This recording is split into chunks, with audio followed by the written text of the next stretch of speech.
Welcome to a new video format I like to call Stay Out News. The show 100% more transparent than the BBC because I've never willingly worked with Jimmy Savile on TV. Only in my shed. But that doesn't count. On today's episode, we're going to be covering the summer break, which is now finally over and race week is upon us, which can only mean one thing.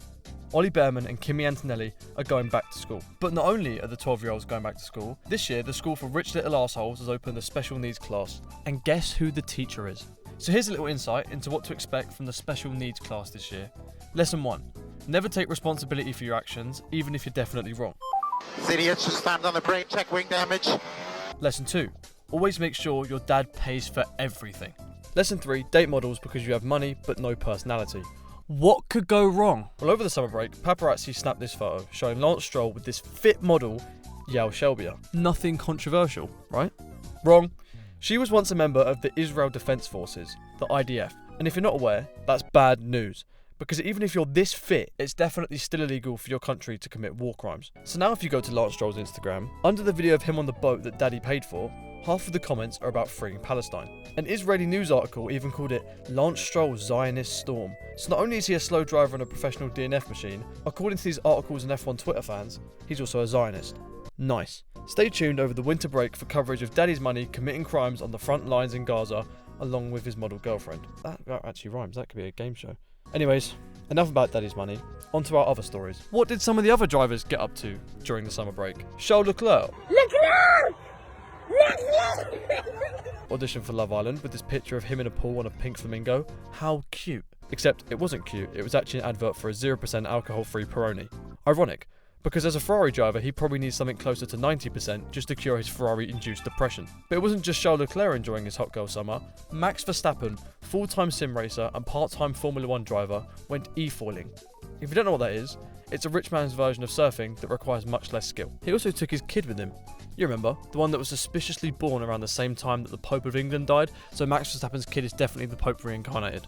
Yeah, that kid. How adorable. Oscar Piastri announced his own grandstand for next year's Australian Grand Prix in a video where it genuinely feels like he's being held at gunpoint. Next year at the Melbourne Grand Prix, the Australian Grand Prix, I will be having my own grandstand. Asking fans to sell their kidneys to be able to afford 1,000 Aussie dollars on a single F1 ticket. I can't eat! I'm broke! He also took some time recharging with his girlfriend Lily, even posting a video of spotting Lando Norris in the wild. The Bottle Job also auditioned for his first role in an adult film, attended the Esports World Cup, and posted an advert for Hilton, where he spent some time recovering from being schooled by Piastri over the first half of the 2025 season. Franco Colapinto is still trapped in Flavio Briatore's basement. Someone send help. Pierre Gasly, rich millionaire F1 driver, couldn't afford a Nintendo Switch 2, so spent some time playing Mario Kart on a decade-old hardware.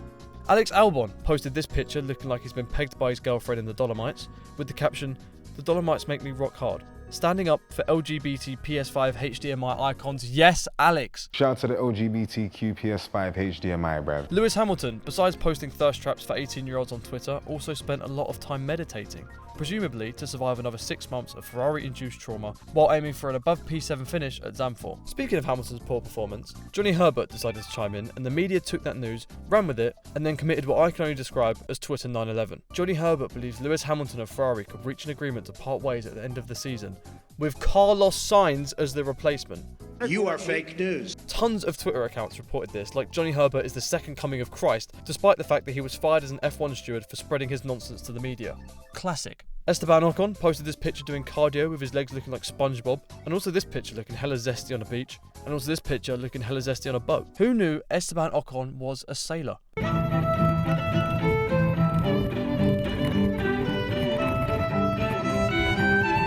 But it wasn't just Ocon on boats. Max Verstappen and Toto Wolff were once again pictured half naked with each other on a yacht, and for the 100 millionth time, the Verstappen to Mercedes rumours continued. Donald Trump might be dying of heart problems as he's spotted with more foundation covering his hands. Now, some people might say this is a good thing because he recently shook hands with a war criminal, didn't reach any peace deal in Ukraine, and didn't sanction Russia either. What is the point? Oh, you want to get fucked up?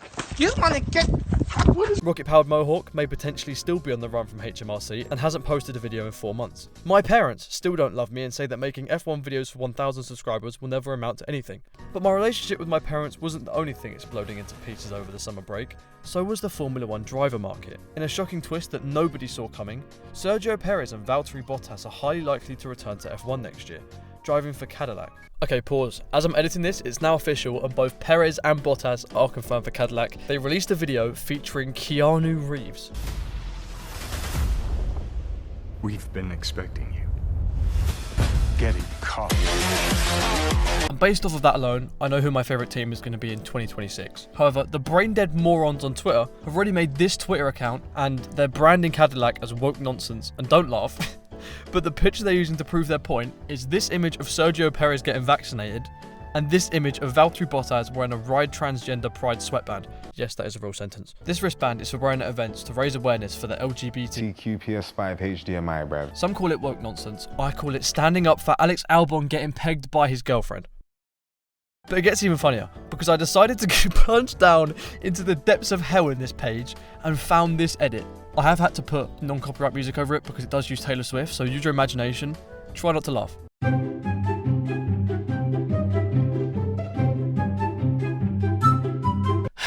Anyways, back to the news. The Mexican mullet duo has arrived. So in 2026, instead of playing second driver to a teammate fighting for a championship, they'll be driving around in 21st and 22nd. Why are they being signed? Apparently Cadillac would rather have 2 experienced drivers, which seems perfectly reasonable. Until you find this beautiful thing called the World Destructors Championship, and I have to say, it's probably my new favourite F1 statistic ever. It's basically the World Championship to see who can fuck up their car the most. And in 2024, guess who won the Drivers Destructors Championship? Sergio Perez. He did a Grand Slam total of $4,861,000 in damage across the entire season, which is actually more damage than Logan Sargent did across the whole of 2023. Let's go, America! What the fuck is a kilometer? In any case, welcome back to the grid, Sergio Perez. Can't wait for another Destructors Championship. So now we are days away from the Dutch Grand Prix, and with McLaren winning 11 out of the 14 races this season so far, you can make a guess which 2 drivers are most likely to win the championship. The closest team to McLaren at the moment are Ferrari, and even Fred Vasseur, aka Big Dick Ferrari Daddy, admitted that they're still light years away on pace.